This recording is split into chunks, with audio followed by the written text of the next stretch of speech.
మొదటి యోహాను పత్రిక 5వ అధ్యాయం 13-15.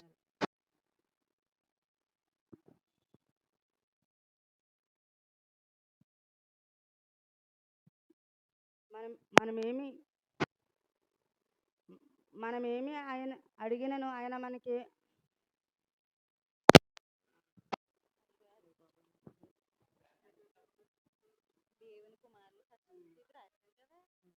దేవుని కుమారుని నామమందు విశ్వాసించు మీరు నిత్య జీవము గలవారని తెలుసుకున్నట్లు నేను ఈ సంగతులను మీకు వ్రాయుచున్నాను. ఆయన నామమును బట్టి మనకు కలిగిన ధైర్యం ఏదనగా ఆయన చిత్తానుసారముగా మనం ఏది అడిగినను ఆయన మన మనవి ఆలకించునన్నది. మనమేమి అడిగినను ఆయన మన మనవి ఆలకించునని మనం ఎరిగిన ఎడల మనం ఆయనను వేడుకొననివి మనకు కలిగినవన్నీ వెరుగుదుము. ఇంతటితో పత్రిక పాఠ్యభాగం ముగియుచున్నది. హల్లెలూయా హల్లెలూయా హల్లెలూయా. సువార్త పాఠ్యభాగంగా మత్తయి సువార్త 15వ అధ్యాయం 21-28 వచనాలు. మత్తయి సువార్త 15వ అధ్యాయం 21-28 వచనాలు బొట్టు మరియా గారు చదువుగా విందాం. ఓ ప్రభువా నీకు మహిమ కలుగును గాక. మత్తయి సువార్త 15వ అధ్యాయం 21-28 వచనాలు. యేసు అక్కడి నుండి బయలుదేరి తూరు సీదోను ప్రాంతములకు వెళ్ళగా, ఇదిగో ఆ ప్రాంతం నుండి కానాను స్త్రీ ఒకటి వచ్చి, ప్రభువా దావీదు కుమారుడా, నన్ను కరుణింపుము, నా కుమార్తె దయ్యము పట్టి బహు బాధపడుచున్నది కేకలు వేసెను. అందుకు ఆమెతో ఒక మాట ఆయనను చెప్పలేదు. అప్పుడు ఆయన శిష్యులు వచ్చి, ఈమె మన వెంబడికి వచ్చి కేకలు వేయుచున్నదని కనుక ఈమెను పంపివేయమని ఆయన్ను వేడుకొనగా, ఆయన ఇశ్రాయేలు ఇంటివారై నశించిన గొర్రెల యొద్దకే గాని మరి ఎవని యొద్దకును నేను పంపబడలేదనెను. అయినను ఆమె వచ్చి ఆయనకు మొక్కి, ప్రభువా నాకు సహాయము చేయమని అడిగెను. అందుకు ఆయన, పిల్లల రొట్టె తీసుకొని కుక్క పిల్లలకు వేయుట యుక్తము కాదని చెప్పగా, ఆమె నిజమే ప్రభువా, కుక్క పిల్లలకు కూడా తమ యజమానులు పిల్ల మీద నుండి పడు ముక్కలు తినుట కదా అవి అని చెప్పాను. అందుకు యేసు, అమ్మ, నీ విశ్వాసము గొప్పది, నీవు కోరినట్టే నీకు అవునుగాక అని ఆమెతో చెప్పాను. ఆ గడిలోని ఆమె కుమార్తె స్వస్థత నొందెను. ఇంతటితో స్త్రీల ఆదివారం కొరకైన పరిశుద్ధ సువార్త పాఠ్యభాగం ముగియుచున్నది. ఓ క్రీస్తు నీకు స్తోత్రము కలుగును గాక. అపోస్తలుల విశ్వాస ప్రమాణం మన విశ్వాస ప్రమాణంగా ఒప్పుకొందుము. భూమి ఆకాశమును సృజించిన సర్వశక్తి గల తండ్రి అయిన దేవుని నేను నమ్ముచున్నాను. ఆయన ఏకకుమారుడును మన ప్రభువు నేను యేసుక్రీస్తుని నమ్ముచున్నాను. ఈయన పరిశుద్ధాత్మ వలన గర్భమున ధరింపబడి కానీ ఆయన మరియకు పుట్టి పొంతు పిలాతు అధికారం క్రింద శ్రమపడి సిలువ వేయబడి చనిపోయి సమాధి చేయబడిననియు అదృశ్య లోకంలోనికి దిగిననియు చనిపోయిన వారిలో నుండి 3వ దినమున లేచి పరలోకమునకు ఎక్కి సర్వశక్తి గల తండ్రి యగు దేవుని కుడి చేతి వైపున కూర్చుని ఉన్నానడియు సజీవులకును మృతులకును తీర్పు చేయుటకు అక్కడి నుండి వచ్చుననియు నమ్ముచున్నాను. పరిశుద్ధాత్మను నమ్ముచున్నాను. పరిశుద్ధ క్రైస్తవ సంఘముగు పరిశుద్ధుల సహవాసమును పాప క్షమాపణయు శరీర పునరుద్ధానమును నిత్య జీవమును ఉన్నవని నమ్ముచున్నాను. ఆమేన్.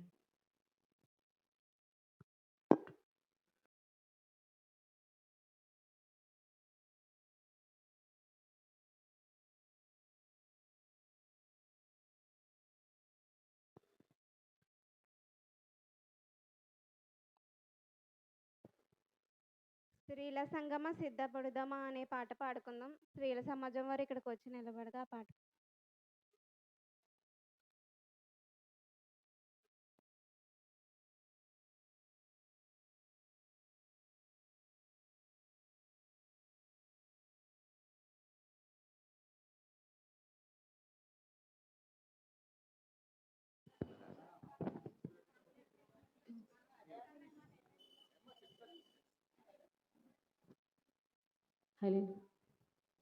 ప్రభు కొరకై శీల సంగమా సిద్ధపడదాం మన దేవుని సన్నిధికై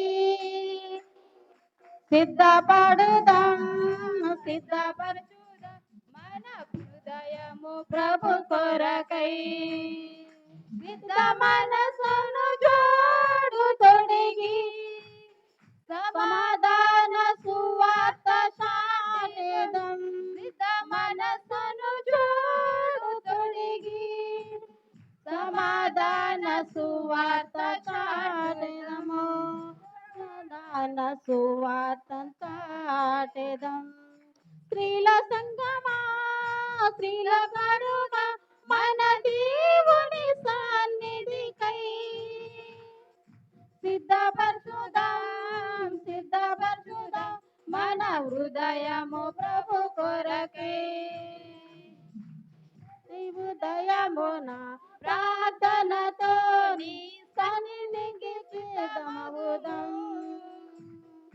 జీవము కులకై నీ సన్నిధిలో వేచియుందును ప్రతి ఉదయమున ప్రార్థనతో నీ సన్నిధికి సిద్ధమవుదును జీవము కలిగిన వాక్కులకై నీ సన్నిధిలో వేచియుందును సిద్ధ మనసును జోడు అందరూ చప్పట్లు కొడదాం. అందరూ చప్పట్లు కొడదాం. సమాధాన సువార్త చాటెదం చప్పట్లు కొడదాం అందరూ. మనస్సును జోడు తొడిగి సమాధాన సువార్త చాటెదం సమాధాన సువార్త చాటెదం స్త్రీల సంగమా సిద్ధపడుదాం మన దేవుని సన్నిధికై సిద్ధపరచుదాం సిద్ధపరచుదాం మన హృదయము ప్రభు కొరకై హృదయము ప్రభు కొరకై భూతిని కలిగి నిరాకడకై మెలకువతో నేనుందును నీ రాజ్య సువార్తను ప్రకటించి ప్రతి వారిని సిద్ధపరచును భూతిని కలిగి నిరాకడకై మెలకువతో నేనుందును నీ రాజ్య సువార్తను ప్రకటించి ప్రతి వారిని సిద్ధపరచును సిద్ధ మనసును జోడు తొడిగి సమాధాన సువార్త చాటెదం సిద్ధ మనసును జోడు తొడిగి సమాధాన సువార్త చాటెదం సమాధాన సువార్త చాటెదం స్త్రీల సంగమా సిద్ధపడుదాం మన దేవుని సన్నిధికై సిద్ధపరచుదాం సిద్ధపరచుదాం మన హృదయము ప్రభు కొరకై మన హృదయము ప్రభు కొరకై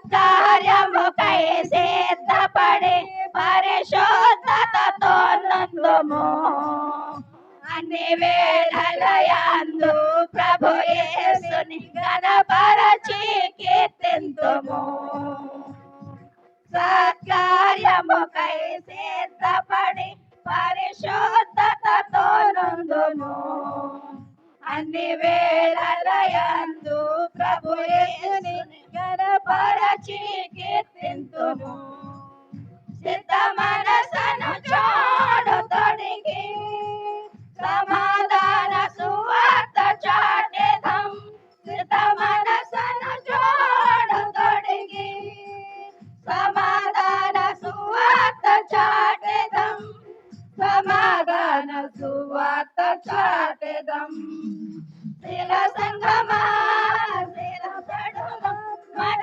దేవుని సన్నిధికై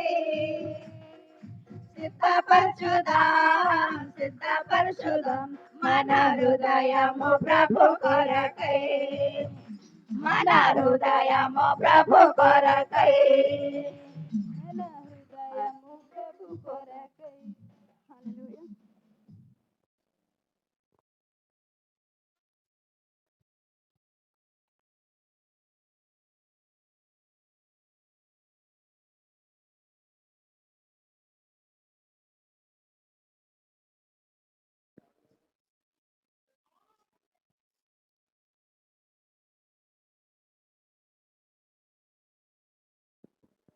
ఈరోజు మనం అతి ముఖ్యమైన ఘట్టంలోనికి వెళ్ళబోతున్నామండి.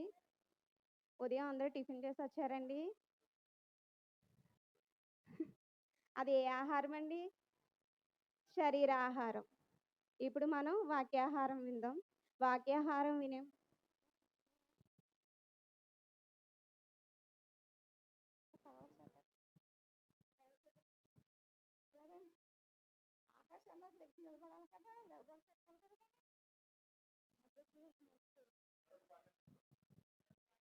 క్రైస్తవ స్త్రీలారా, క్రీస్తుకు సాక్షులు మీరు, క్రీస్తుని పోలి నడువుడి, క్రీస్తే సువార్తను చాటుడి, క్రీస్తు ప్రేమను చూపుడి. క్రైస్తవ స్త్రీలారా, క్రీస్తుకు సాక్షులు మీరు, క్రీస్తుని పోలి నడువుడి, క్రీస్తే సువార్తను చాటుడి, క్రీస్తు ప్రేమను చూపుడి. రాహాబువలె విశ్వాసములో అందరూ లేచి నిలబడదాం. అందరూ లేచి నిలబడదాం. పరిశుద్ధతలో శోధన బాధలయందు యేసుని వెంటాడము.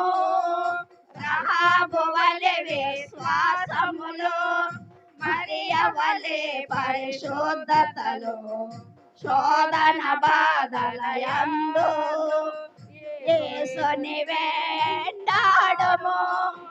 మిరియాము వంటి నాయకురాలు కావాలి క్రీస్తుకు.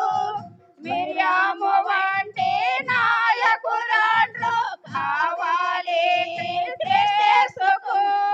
బంధకములలో ఉన్న వారిని విమోచించుటకు, బంధకములలో ఉన్న వారిని విమోచించుటకు. క్రైస్తవ స్త్రీలారా, క్రీస్తుకు సాక్షులు మీరు, క్రీస్తుని పోలి నడువుడి, క్రీస్తే సువార్తను చాటుడి, క్రీస్తు ప్రేమను చూపుడి. క్రైస్తవ మన తండ్రి అయిన దేవుని నుండి ప్రభు అయిన యేసుక్రీస్తు నుండి కృపయు సమాధానము మనకు కలుగును గాక. ఆమేన్. దయచేసి అందరూ కూడా కూర్చుందాం.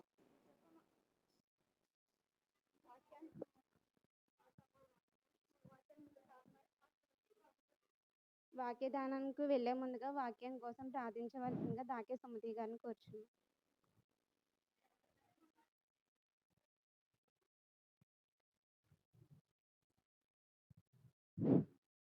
అత్యంత కృపా సింహాసనం ఆసీనుడైన మా పరలోక తండ్రి, నిన్న నేడు నిరంతరం మాతోటే ఉండు ప్రవ్వ. మమ్మల్ని ఈ రీతిగా ప్రవ్వ నీ ఆరాధనలో ప్రవ్వ ప్రతి ఒక్కరు ప్రవ్వ చేరి నిన్ను ఆరాధించడానికి మాకు మంచి సమయాన్ని దయచేసినందుకు ప్రవ్వ నీకు వేలాది స్థుతులు స్తోత్రాలు చెల్లించుకుంటున్నాను రాజా. వందనాలు నాయన ప్రవ్వ. నాయన గతించిన స్త్రీల ఆదివారం ప్రభ, ఈ స్త్రీల ఆదివారం ప్రభ వరకు ప్రభ మమ్మల్ని కాచి కాపాడి భద్రపరిచినందుకు నీకు వేలాది స్థుతులు స్తోత్రాలు చెల్లించుకుంటున్నాను రాజా. వందనాలు ప్రభ. నాయన పాటల ద్వారా ప్రభ నేను కీర్తించాం ప్రభ. ఆరాధనలో ప్రభ నీవు ఉన్నావు ప్రభ. సహాయం చేసినందుకు నీకు వేలాది స్థుతులు స్తోత్రాలు ప్రభ. నాయన ఇప్పుడు ప్రభ నీ వాక్యం ప్రభ మేము వినిచుండగా ప్రభ నాయన పాస్టమ్ గాను ప్రభ నీ ఆత్మతో ప్రభ ఎత్తి పట్టుకోమని అడుగుతున్నాం ప్రభ. నీ ఆత్మ నడిపింపు ప్రభ నేను పాస్టమ్ గారు ఇవ్వమని అడుగుతున్నాం ప్రభ.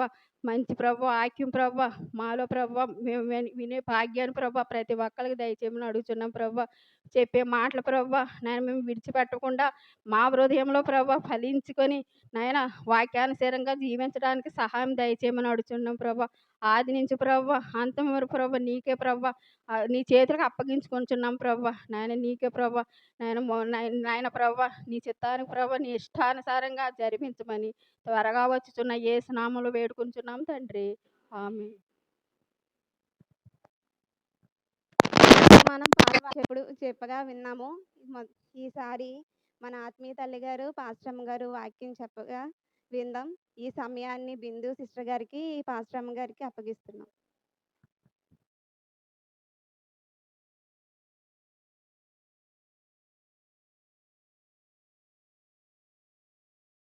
Hello hello.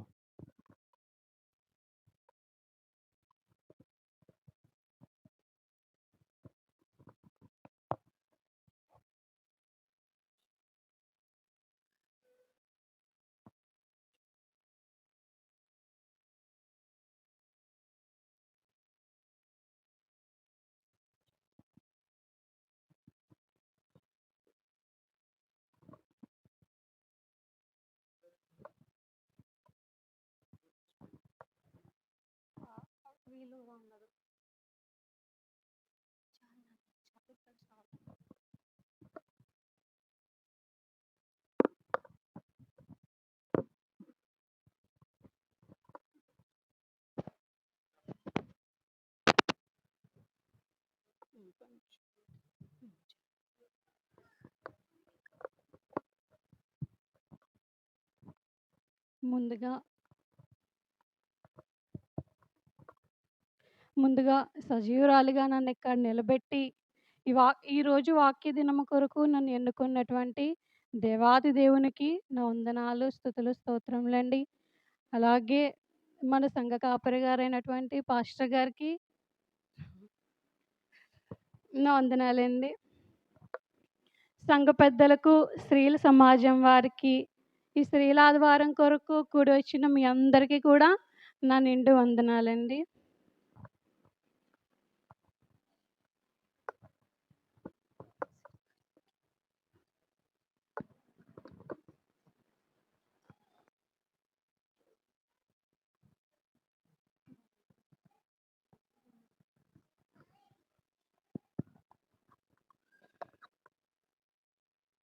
ముందుగా ఇవాళ మదర్స్ డే సందర్భంగా అందరికీ కూడా నా తరఫు నుంచి హ్యాపీ మదర్స్ డే అండి.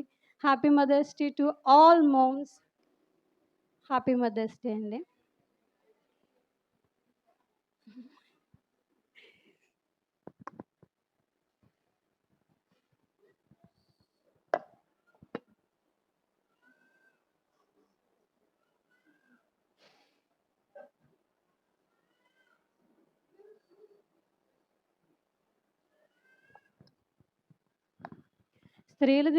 ఈ స్త్రీల ఆదివారం కొరకు ఏర్పాటు చేయబడినటువంటి అంశం వచ్చేసి యుక్తమైన కోరిక అండి.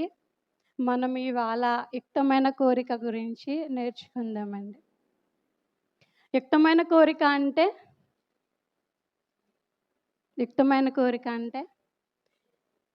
నీతిగల కోరిక, న్యాయమైన కోరిక, సమయోచితమైన కోరిక, మంచి కోరిక, అలాగే దేవునికి ఇష్టమైనటువంటి కోరిక. ఏంటండి? దేవునికి ఇష్టమైనటువంటి కోరిక. అలాగే ఈ లోకంలో ఉంటున్న మనము ఎటువంటి కోరికలు కోరుకొని ఉంటున్నాము, అవి దేవునికి ఇష్టమైన రీతిగా ఉంటున్నాయో లేవా అనేది మనం ఇవాళ నేర్చుకుందామండి. చిన్న ప్రార్థన చేసుకుందాం.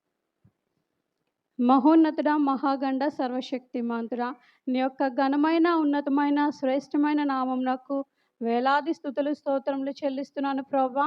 నా తండ్రి, గడిచిన ఆదివారం నుండి ఈ ఆదివారం వరకు నీ బలిష్టమైన రెక్కల చాట్ల భద్రపరిచి సజీవ లెక్కలో ఉంచినందుకే వందనాలు, స్తుతులు, స్తోత్రములు ప్రభా. నాయన, ఇదిగోండి ఈ ఆదివారం దినమున నా తండ్రి స్త్రీల ఆదివారంగా జరుపుకొనుటకు మీరు మాకు ఇచ్చినటువంటి భాగ్యమును బట్టి వేలాది స్తుతులు, స్తోత్రములు తండ్రి ప్రభా. ఇదిగోండి ఇంతవరకు జరిగించిన కార్యక్రమం అంతట్లోని ఆరాధనలోని, పాటలు పాడుటలోని, నాయన వాక్య పఠనములు చదువుటలోని కూడా మీరు ఎంతగానో తోడుగా ఉండి సహాయం చేసినందుకే వేలాది స్తుతులు, స్తోత్రములు ప్రభా తండ్రి. ఇదిగోండి ఇప్పుడు ప్రశస్తమైన నడిపింపుకు తీసుకొచ్చాను నాయన. నిలబెట్టుకున్న నన్ను నీ అమూల్యమైన మాటలతో నీ సిలువు చాటును మరుగు చేసి మాకు కావలసినటువంటి ఆత్మీయ ఆహారాన్ని అందించమని ప్రభా. ఎలాంటి కోరికలు కలిగి మేము ఉండాలనేది ఈరోజు ఈ వాక్యం ద్వారా మాకు నేర్పించండి. వాక్యం వినలాగున తండ్రి, వినగలిగే చెవులను, గ్రహించగల యోగ్యమైన మనసులను మాకు దయచేయమని అతి త్వరలో రానయ్యున్న మా ప్రభు అయిన యేసుక్రీస్తు వారి పుణ్యనామంలో మిక్కిలి వినయంతో బ్రతిమలాడి వేడుకొని ప్రార్థిస్తున్నాను పరమ తండ్రి, ఆమేన్. యుక్తమైన కోరిక అంటే మంచి కోరిక అనుకున్నాం కదండి. ఇప్పుడు ఈ లోకంలో కోరికలు లేని మనుషులంటూ ఎవ్వరు లేరండి. ప్రతి ఒక్కరు, ఈ భూమి మీద ఉన్న ప్రతి ఒక్కరు కూడా ఏదో ఒక కోరికతోనే ఉంటున్నారండి. చిన్నవారి నుండి పెద్దవారి వరకు కూడా ఎవరొకరు ఏదో ఒక కోరికతోనే ఉంటున్నారు. చిన్నపిల్లలు వచ్చేసి ఆటల్లోనో, లేదంటే వాళ్ళకి సైకిల్స్ కావాలనో, దేన్నో దాని కింద కోరుకుంటారండి. కొంచెం యవ్వనస్తులు వచ్చేసి ఏం కోరుకుంటారండి? యవ్వనస్తులు? మొబైల్స్ కదా! మొబైల్స్, బయట గేమ్స్. మగబిడ్డలైతే బైక్స్, ఫ్రెండ్స్‌తో ఆటలు అన్నీ ఇవి కోరుకుంటారండి. కొంచెం మన స్త్రీలైతే వివాహం అయ్యని స్త్రీ అయితే వివాహం కావాల్సిన స్త్రీ మంచి భర్త కావాలని కోరుకుంటుంది. వివాహం అయిన తర్వాత చక్కటి బిడ్డలు కావాలని కోరుకుంటారు. బిడ్డలు పుట్టాక వారి భవిష్యత్తు గురించి కోరుకుంటారు. సో, కోరికలు అలానే ఉంటాయండి. ఉద్యోగాలు చేసేవారు ఏ విధంగా కోరుకుంటారు? ఇంకా కొంచెం వాళ్ళ పొజిషన్‌లో నుంచి హైయర్ పొజిషన్‌కి ఉండాలని, ఉన్నత స్థానంలో నిలబెట్టాలని కోరుకుంటారు. సో, అలాగే కోరికల వెంబడి కోరికలు మానవుల్ని నడిపిస్తూ ఉంటాయండి. అలాగే మనం ఈ బైబిల్ గ్రంథంలో కూడా దేవునికి ఇష్టమైన కోరికలు కోరుకొని, వాటిని పొందుకొని దేవుని పరలోక స్వాస్థ్యం గురించి కోరుకున్న వాళ్ళు ఉన్నారు. అలాగే ఆయనకి ఇష్టం లేనటువంటి కోరికలు కోరుకొని, దానిని పొందుకొని, మరలా దాని కొరకు పశ్చాత్తాపడ్డవారు కూడా ఉన్నారండి. వాళ్ళు చూద్దాం. బైబిల్ గ్రంథాలు ఓపెన్ చేసినట్లయితే ఇప్పుడు చదువుకున్నటువంటి సంఖ్యాకాండం 27వ అధ్యాయం.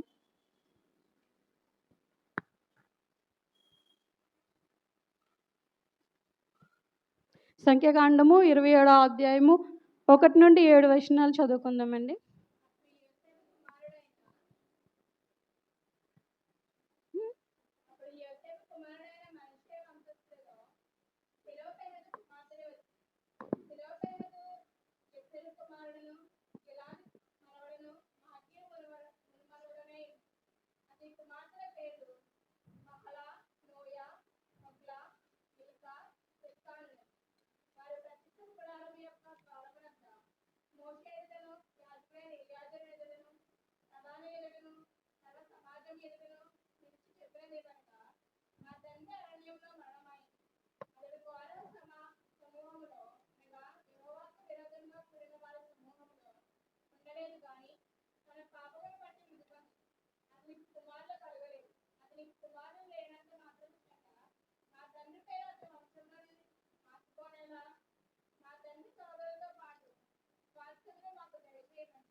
సరే, ఇప్పుడు చదువుకున్నటువంటి వాక్యంలో మనం చూసుకున్న సందర్భం ఏంటండి? స్వాస్థ్యములు పంచుతున్న సందర్భం, భూస్వాస్థ్యములు పంచిపెట్టే సందర్భం అండి. భూస్వాస్థ్యములు ఎలా పంచిపెడుతున్నారండి చెప్పండి? భూస్వాస్థ్యములు ఎలా పంచిపెడుతున్నారండి? 26వ అధ్యాయము 52 నుంచి 56 వచనాలండి.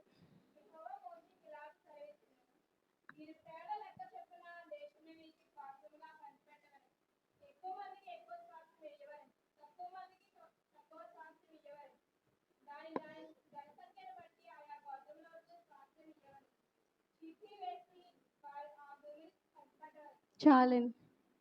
అంటే భూస్వాస్థ్యములు పంచిపెట్టిన సమయంలో అరణ్యంలోని కోరాహుల సమూహంను అందరూ అంతరించిపోయిన తర్వాత, నశించిపోయిన తర్వాత దేవుడు చెప్తాడండి మోషే గారికి ఏమని? జనసంఖ్య లెక్క పెట్టమని చెప్తారు. జనసంఖ్యలండి పితరుల గోత్రములు చొప్పున జనసంఖ్యను లెక్కిస్తారండి. అదే జనసంఖ్యను ఎలా లెక్కిస్తారు? అదే సంఖ్యాకాండంలో 1వ అధ్యాయం 1-2 వచనాలు చదవండి అమ్మ.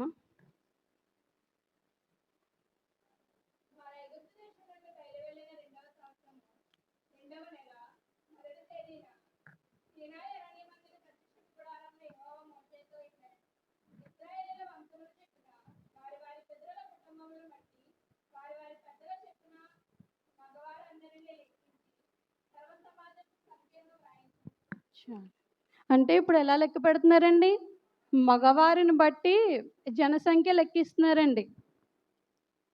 అంటే ఆ టైంలో మగవారిని బట్టే ఉండేది. ఆడవారికి గానీ, చిన్నపిల్లలకి గానీ అక్కడ జనసంఖ్య లెక్క పెట్టేవారు కాదు. సో, అలాంటి టైంలో మనం ఇప్పుడు చదువుకున్న అధ్యాయంకొద్దామండి. అప్పుడు యోసేపు కుమారుడైన మనష్షే వంశస్థులలో సెలోపెహాదు కుమార్తెలు వచ్చిరి.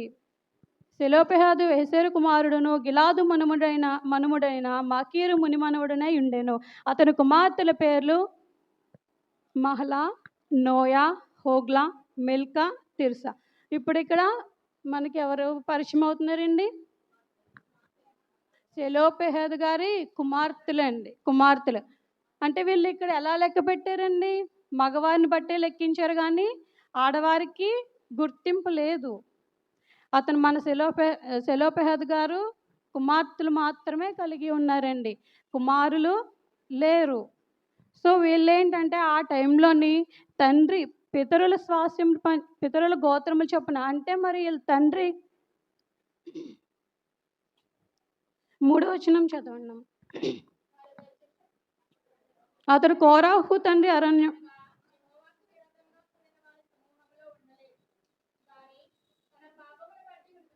రెండోది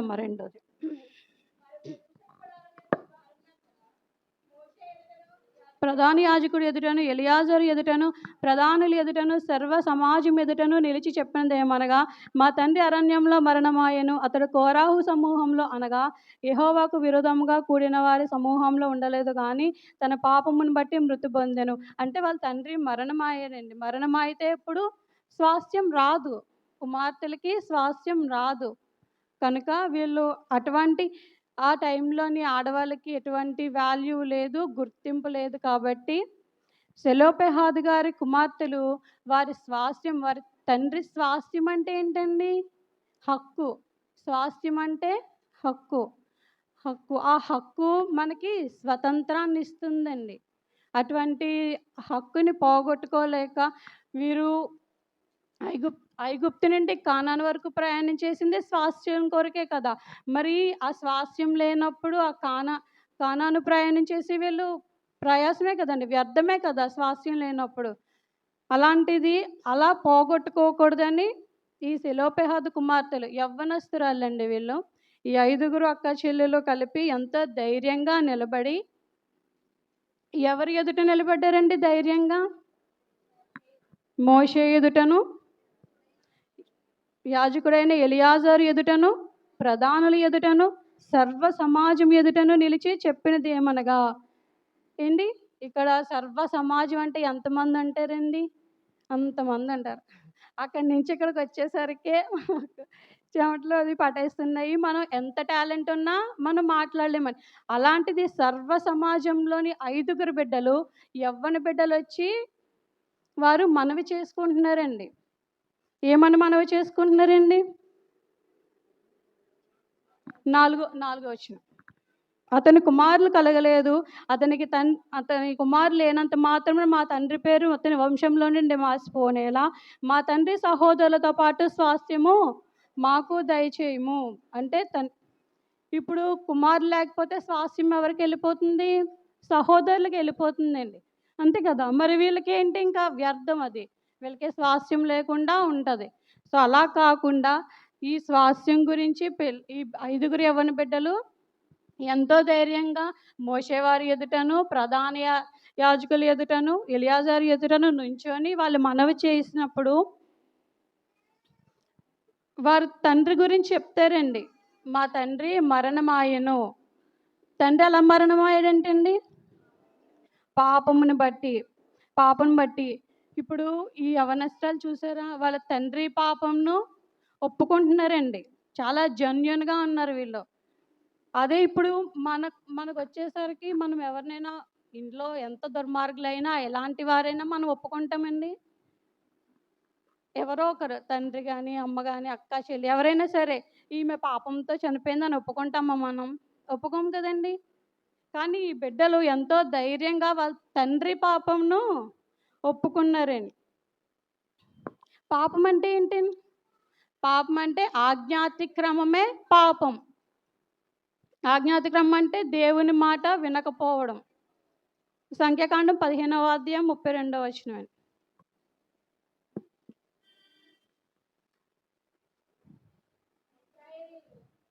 అరణ్యంలో ఉన్నప్పుడు ఒకడు విశ్రాంతి దినమున కట్టెలు ఏరుట చూచిరి. అంటే అది విశ్రాంతి చాలండి. విశ్రాంతి దినమున అతను కట్టెలు ఏరుకుంటున్నాడండి. విశ్రాంతి దినం పని చేయకూడదు కదా.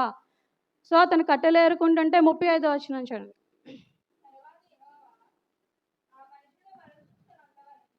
అంటే దేవుడు మరణశిక్ష అంటే వాళ్ళ తండ్రి ఏ విధంగా చనిపోయాడో తెలీదు, కానీ ఆ కుమార్తెలు ఏమని ఒప్పుకున్నారండి? మా తండ్రి పాపము ద్వారానే చనిపోయారు. అది వాళ్ళు యుక్తంగా ఒప్పుకున్నారండి, నీతిగా ఒప్పుకున్నారు. దేవుడు కావాల్సింది మన నీతి కోరికలే, న్యాయంగా ఉండడమే దేవునికి కావాలి. అప్పుడు మోషే గారు ఏం చేశారని చూడండి.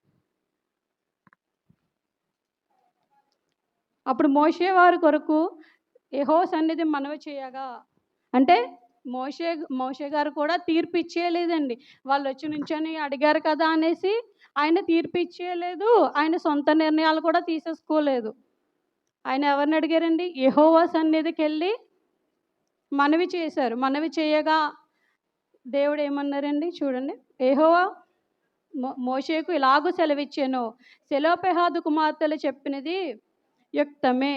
అంటే వాళ్ళు యుక్తంగా అడిగారు. వారి తండ్రి స్వాస్థ్యం కోసం, వారి హక్కు కోసం ఎంతో ధైర్యంగా లేచి నిలబడి యుక్తంగా అడిగారండి. సో అది దేవునికి యుక్తంగా అనిపించింది కాబట్టి దేవుడు ఏమన్నారండి? యుక్తమే, సెలోపెహాదు కుమార్తెలు చెప్పినది యుక్తమే. నిశ్చయంగా వారి తండ్రి సహోదరులతో పాటు భూస్వాస్యం వారికి ఆధీనం చేసి వారి తండ్రి స్వాస్యం వారికి చంద చేయవలెను. అంటే యుక్తముగా అడిగినందువలన కోరుకున్నది పొందుకున్నారు కదండి. అదేవిధంగా మనం ఈ లోకయాత్రలో ఉంటున్న, ప్రయాణం చేస్తున్న మనుషులమండి. మనం ఎవరి కోసం, దేనికోసం కోరుకోవాలి? దేనికోసం కోరుకోవాలండి? పరమ యెరూషలేమండి. పరమ యెరూషలేము గురించి కోరుకోవాలి. దేవుడు ముందుగా చెప్పారు కదండి, నేను మీ కొరకు వెళ్ళి స్థలాన్ని సిద్ధపరుస్తున్నాను. సో ఆ స్థలం కోసం, అక్కడ ఉండడం కొరకు, ఆయనతో ఉండడం కొరకు మనం కోరుకోవాలండి. ఈ 5గురు కుమార్తెలు కానాను స్వాస్యం కానాను నుంచి ఇక్కడికి వచ్చిన పోగొట్టుకుంటే అది వ్యర్థం. అలా కాకుండా వాళ్ళు దేవుని యందు యుక్తంగా అడిగి వారి స్వాస్యాన్ని పొందుకున్నారు. అలాగే మనము కూడా దేవుని దగ్గర యుక్తంగా అడిగి ఆయన పరమ యెరూషలేములో మనం ఆయన స్వాస్యం, ఆయన ఇచ్చే స్థలాన్ని పొందుకునేలాగా మనం దేవుణ్ణి యుక్తంగా కోరుకోవాలండి. అలాగే మత్తయి సువార్త 21వ అధ్యాయం 15వ అధ్యాయం 21-28.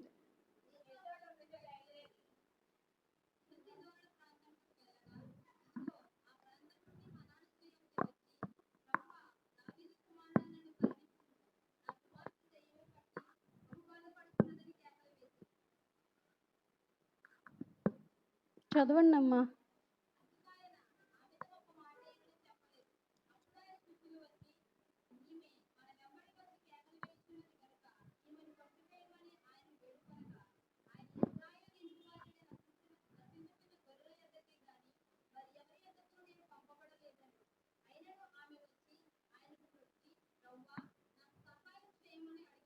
చాలమ్మా.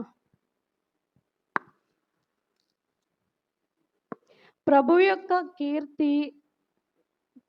కీర్తి సిరియా అంతటా వ్యాపించినప్పుడు ఆయన చేసినటువంటి ఆశ్చర్యక్రియలు, అద్భుత కార్యాలు, స్వస్థతలు అవన్నీ ఎరిగిన తర్వాత ఒక ఆమె ఆయన దగ్గరికి దేనికోసం వచ్చింది? స్వస్థత. అంటే ఒక కుమార్తె, యవ్వన కుమార్తె, ఆమె దెయ్యము చేత బాధింపబడుచున్నదని వచ్చింది. ఇప్పుడు దేవుణ్ణి ఏమని పిలిచిందండి? ప్రభువా, దావీదు కుమారుడా అని సంబోధించిందండి. ఆమెకి కానాను స్త్రీ అంటే ఎవరండి? దేవుడిని ఎరగనటువంటి స్త్రీ. దేవుడు అంటే తెలియదండి, అన్యురాలు ఆవిడ. అలాంటి ఆమె దావీదు కుమారుడా అని సంబోధించిందండి. నన్ను కరుణింపుము. ఆమె విశ్వసించిందండి. దేవుని గురించి, ఆయన చేసిన ఆశ్చర్య కార్యాల గురించి విన్నది. వినుట వలన విశ్వాసం వచ్చిన, అదే విశ్వాసంతో ఆవిడ దేవుణ్ణి వెంబడించిందండి. కేకలు వేస్తూ, ఏమని కేకలు వేస్తుందండి? దావీదు కుమారుడా నన్ను కరుణింపుము అని కేకలు వేస్తూ దేవుణ్ణి వెంబడించిందండి. దేనికోసం? కుమార్తె దెయ్యము పట్టి పీడిస్తుందని. సో ఈ లోకానుసారంగా ఉన్నటువంటి బిడ్డలు కూడా దెయ్యాల చేత పీడించబడుతున్న వారండి. ఇప్పుడు ఈ తల్లి ఎలా అయితే దేవుని పాదాల చెంతకు వచ్చి దావీదు కుమారుడా కరుణింపుమని ఎలా అడిగిందో, మన బిడ్డలు ఎవరైతే లోకానుసారమైనటువంటి చేష్టలు చేసుకుంటూ అల్లరి చిల్లరగా తిరుగుతూ చెడు వ్యసనాలకి బానిసలు అవుతున్న బిడ్డలు కూడా పీడింపబడుతున్న వాళ్ళే, అంతే కదండి. దెయ్యాల చేత పీడింపబడుతున్న వారే. అలాంటి వారి కోసం మరి మన సన్నిధికి వచ్చి మనం కూడా దేవుణ్ణి కేకలు వేయాలండి. కేకలు అంటే ఎలా? పిచ్చి పిచ్చి కేకలు, పిచ్చి పిచ్చిగా అరిసేయడం కాదండి. మనం కూడా దేవుని సన్నిధికి వచ్చి మన బిడ్డల కొరకు, ప్రభువా లోకానుసారంగా తిరుగుతున్న నా బిడ్డలను నీ సన్నిధికి నడిపించు అని కేకలు వేయాలంటే అండి. అలాంటి కేకలు మన విశ్వాసంతో ఆయన అడిగితే ఆయన అనుగ్రహిస్తాడండి మనకి.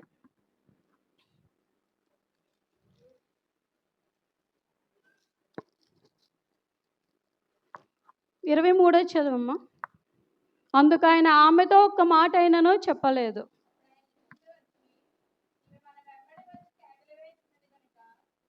పంపివేయమని అని అడిగాను. చాలమ్మా. అంటే అన్నిసార్లు అంతలా కేకలు పెట్టిచు ఆవిడ వెంబడిస్తున్నా కూడా ప్రభువారు మాట్లాడలేదంటండి. చాలా మౌనంగా ఉన్నారంట. అంటే మౌనంగా ఉన్నారంటే అర్థం ఏంటండి? అంటే ఆయనకి ఇష్టం లేదనా? ఆయనకి ఇష్టం లేదని కాదు కదండి. మౌనంగా ఉన్నారు. ఇంకా ఆవిడ విశ్వాసంతో, సహనంతో, ఓపికతో ఇంకా నన్ను అడుగుతాదా, లేదు అంటే విశ్వాసం కోల్పోయి, సహనం కోల్పోయి తిరిగి వెళ్ళిపోతుందా? కానీ ఆమె ఎలా ఉందండి? విశ్వాసంతో ఉంది. మనం ఎలా ఉంటామండి? మనం ఏ రీతిగా ఉంటున్నామండి? మనకి ఏదైనా ప్రాబ్లం వస్తే దేవుణ్ణి అడుగుతాం. ఎన్నిసార్లు అడుగుతాం? చేసే వరకు అడుగుతామా? చేసే వరకు అడగమండి. ఒక 2 సార్లు 3 సార్లు అడుగుతాం. అడిగి తర్వాత ఏమనుకుంటాం? దేవుడికి మనం అంటే ఇష్టం లేదేమో, దేవుడు స్వస్థపరచడానికి ఇష్టపడట్లేదేమో కదండి. ఆయన నుంచి సమాధానం రాకపోతే వెంటనే విసిగిపోతాం. మనకి అంత ఓర్పు, సహనం అవి ఉండవు. వెంటనే విసిగిపోతాం కదండి. కానీ ఈ తల్లి ఎంతో వేదనతో, అప్పటికే ఆమె చాలా వేదనతోటి, బాధతోటి ఉంది. ఎందుకు? దెయ్యం పట్టి ఒక ఆడపిల్ల పీడించబడుతుంది. దెయ్యం పట్టిన వాళ్ళ ఇంట్లో ఎలా ఉంటుందండి? శాంతి సమాధానాలతో ఉండదా? చక్కగా హ్యాపీగా బిర్యానీలు వండుకొని తింటారా? లేదు కదండి. ఎలా ఉంటారండి? మనశ్శాంతి ఉండదు, శాంతి సమాధానాలు ఉండవు. వారు చేసే పిచ్చి పిచ్చి అరుపులు, పిచ్చి పిచ్చి చేష్టలు, వెర్రి చేష్టలు, అలాంటి చేష్టలు ఆమె చూస్తూ ఉంది. కనుకనే దేవుని గురించి విని విశ్వాసంతో అన్యురాలైనటువంటి స్త్రీ దేవుని యొద్దకు వచ్చింది. చాలా విశ్వాసంతో వచ్చిందండి.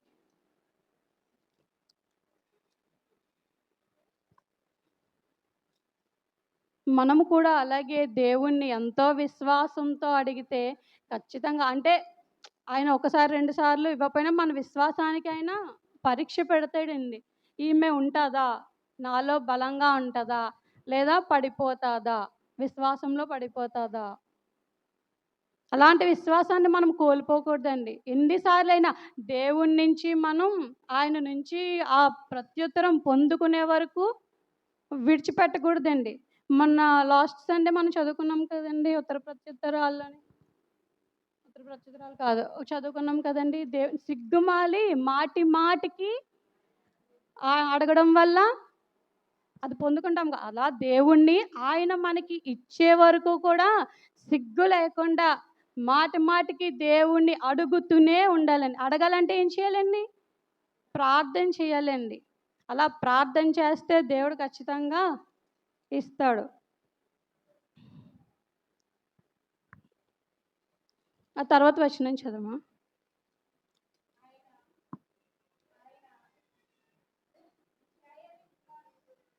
అయినను ఆమె వచ్చి ఆయనకు మ్రొక్కి, ప్రభువా నాకు సహాయం చేయమని అడిగాను. అందుకు ఆయన పిల్లల రొట్టె తీసుకొని కుక్క పిల్లలకు వేయుట యుక్తం కాదని చెప్పగా, ఏమన్నారండి? పిల్లల రొట్టె తీసుకొని కుక్క పిల్లలకి అంటే అక్కడ దేవుడు మనం ఏమనుకుంటామండి? మనం ఏమనుకుంటాం? ఇప్పుడు దేవుడి వరకు ఎందుకులేండి, ఇప్పుడు ఎవరితోటన్నా మాట్లాడినప్పుడు కొంచెం ఫేస్ అలా పెట్టి మాట్లాడితేనే మనం అక్కడ ఉంటామా? ఉంటామండి అక్కడ? ఒక్క క్షణం కూడా ఉంటాం. మళ్ళీ వెనక్కి తిరిగి కూడా చూడం వాళ్ళ వైపు కదండి. వెనక్కి తిరిగి కూడా వారిని చూడం. కానీ దేవుడు ఇక్కడ ఏమన్నారండి? పిల్లల రొట్టె తీసుకొని కుక్క పిల్లలకు వేయుట యుక్తం కాదని చెప్పగా 27th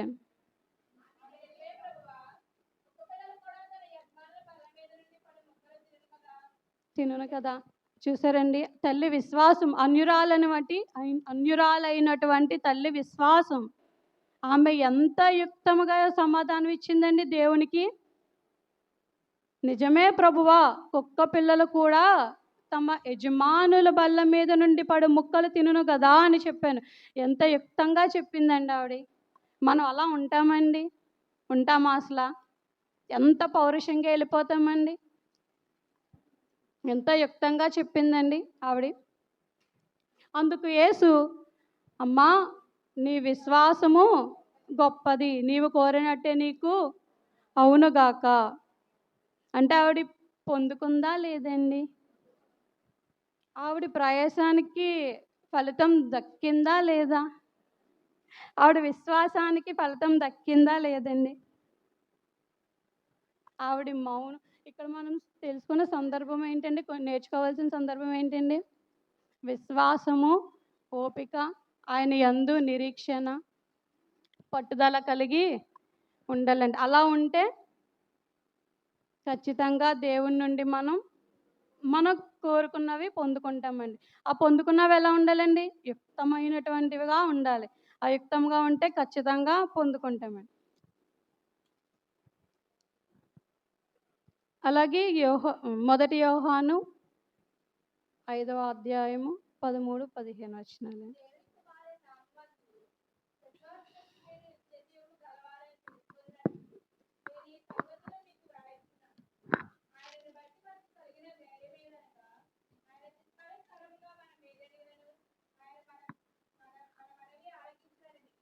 చాలమ్మా. ఇందులోని దేవుడు డైరెక్ట్గా మనకు చెప్తున్నాడు కదండి. ఆయన చిత్తానుసారంగా ఆయన్ని విడిచిపెట్టకుండా ఆయన నామంన ఏది అడిగినా కూడా దేవుడు మనకి అనుగ్రహిస్తాడండి.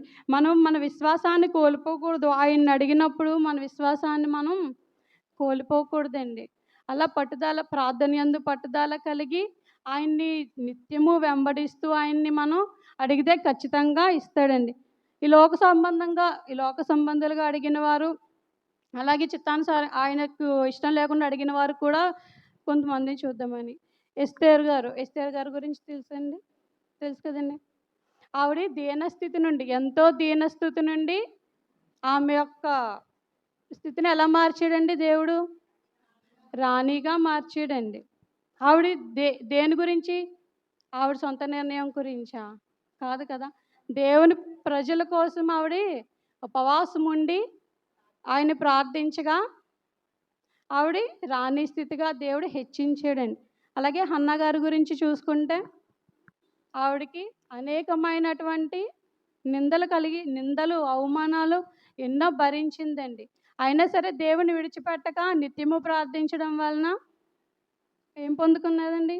దేవుడి నుంచి గర్భఫలాన్ని పొందుకున్నారు. మరి ఇప్పుడు ఆయనకి ఇష్టం లేకుండా అది నశించిపోయిన వాళ్ళు ఎవరండి? ఆయనకి ఇష్టం లేనటువంటి కోరికలు కోరుకొని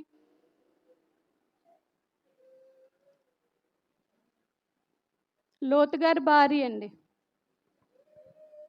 లోతు గారి భార్య తెలుసు కదండి. లోతు గారి భార్య గురించి దేవుడు వెనుతిరగొద్దు వెళ్ళిపోమని చెప్తే ఆమె ఏం చేస్తండి? ఆవిడ వెనక్కి తిరిగి దేనికోసం చూసింది? లోకానుసారమైనటువంటి ఆస్తుల కోసం చూసిందండి. ఏమైపోయిందండి? ఉప్పు స్తంభం అయిపోయింది. ప్రియులారా, మనం కూడా దేవుణ్ణి ఏ విధంగా ఎలాంటి కోరికలు కోరుకుంటున్నామండి?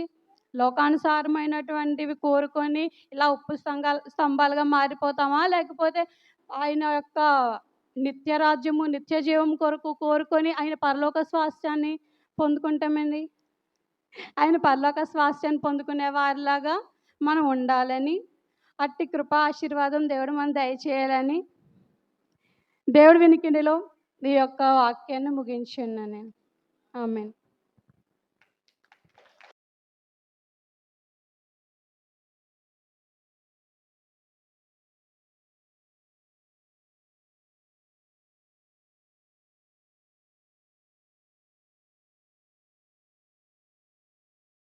ఎలా దీవిస్తారు? దీవించండి. నవ్వద్దమ్మా. మీ పిల్లల్ని మనస్ఫూర్తిగా దీవించండి. వాళ్ళు బాగుండాలని దీవించండి. మీ మనవరాల్ని మనవళ్ళు కూడా దీవించండి. మీ కోడలు దీవించండి. మీ కోడలు ఉన్నారని అంతా కోడలు ఇక్కడ కొట్టుకోవద్దు. చక్కగా వాళ్ళ దగ్గరికి వెళ్ళిపోండి, దీవించండి. సుధాగా మీరు ఎక్కడికి వెళ్ళిపోండి. అది చేతులు పెట్టి నేనేమన్నా నేనే ప్రార్థన చేసి చిన్న ప్రార్థన వాళ్ళు బాగుండాలని దీవించండి, ఆశీర్వదించండి. దేవుడు మిమ్మల్ని దీవించిన కాక చెప్పండి. ఆమె అందరూ గట్టిగా ఆమె చెప్తాం. Very good. మరి ముద్దు సరే అన్ని అందరూ గట్టిగా చెప్పకూడదాం. సంతోషం. పిల్లలకి కాకపోతే బాధపడద్దు. ఇంటికి వెళ్ళిన చేయండి, ఫోన్ ద్వారా మాట్లాడండి. ఈరోజు సంతోషంగా ఉండండి.